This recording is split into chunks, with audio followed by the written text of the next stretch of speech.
ഇതാണ് ഇത്തരം ഘട്ടങ്ങളിലൊക്കെ നമ്മൾ ആലോചിക്കേണ്ടത്. അതില്ലാതെ ജീവിതം കുടിച്ചു തീർക്കാൻ, താൻ തോന്നിത്തം കാണിച്ച് തീർക്കാൻ മാറ്റിവെച്ചാൽ പരലോകത്ത് നമ്മൾക്കൊന്നും ബാക്കി ഉണ്ടാവില്ല. ആഘോഷമാക്കുകയാണ് ജീവിതം. നമ്മുടെ നാട്ടിൽ ഒന്ന് ആഘോഷിക്കുകയല്ലേ എന്നൊക്കെ പറഞ്ഞാൽ ഒരു മാന്യമായ വ്യാഖ്യാനം അതിന് പറയാൻ കഴിയില്ല. അത്ര മോശമാണ് ആഘോഷിക്കുക എന്ന് പറഞ്ഞതിൻ്റെ അർത്ഥം. അതാണ് നമ്മുടെ രീതിയിൽ സമൂഹത്തിൽ മാറിക്കൊണ്ടിരിക്കുന്നത്. നമ്മുടെ കൗമാരക്കാരെയും യുവാക്കളെയും ഒക്കെ അത് ബാധിച്ചു കഴിഞ്ഞു. വളരെ ജാഗ്രതയും ശ്രദ്ധയും രക്ഷിതാക്കൾ പുലർത്തണം. പള്ളികളും മദ്രസകളും ഒക്കെ ശ്രദ്ധിച്ച് നിന്നാൽ ഏറെക്കുറെ നമ്മൾക്ക് രക്ഷപ്പെടുത്തിയെടുക്കാൻ കഴിയും. അതിനുള്ള ശ്രമങ്ങൾ നടത്തണം. വ്യക്തിപരമായിട്ടും കുടുംബപരമായിട്ടുമൊക്കെ അതിൽ ശ്രദ്ധിക്കുക.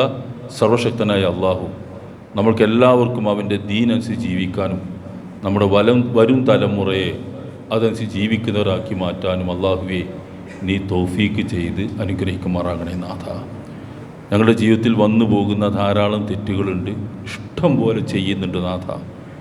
അതൊക്കെ നീ അങ്ങേയറ്റത്തെ കാരുണ്യം കൊണ്ട് പുറത്ത് മാപ്പാക്കി തെരുമാറാകണേ നാളെ പരലോകത്ത് നിൻ്റെ മുമ്പിൽ നിൽക്കേണ്ടി വരുന്നൊരു ഘട്ടമുണ്ട്.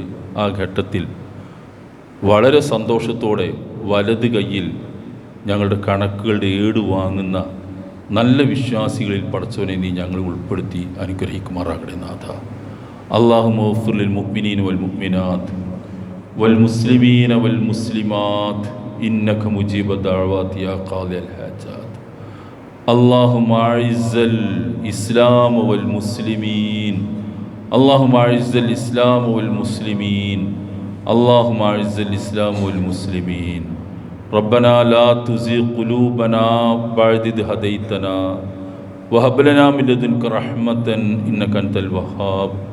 ربنا آتنا في الدنيا حسنة وفي الآخرة حسنة وقنا عذاب النار.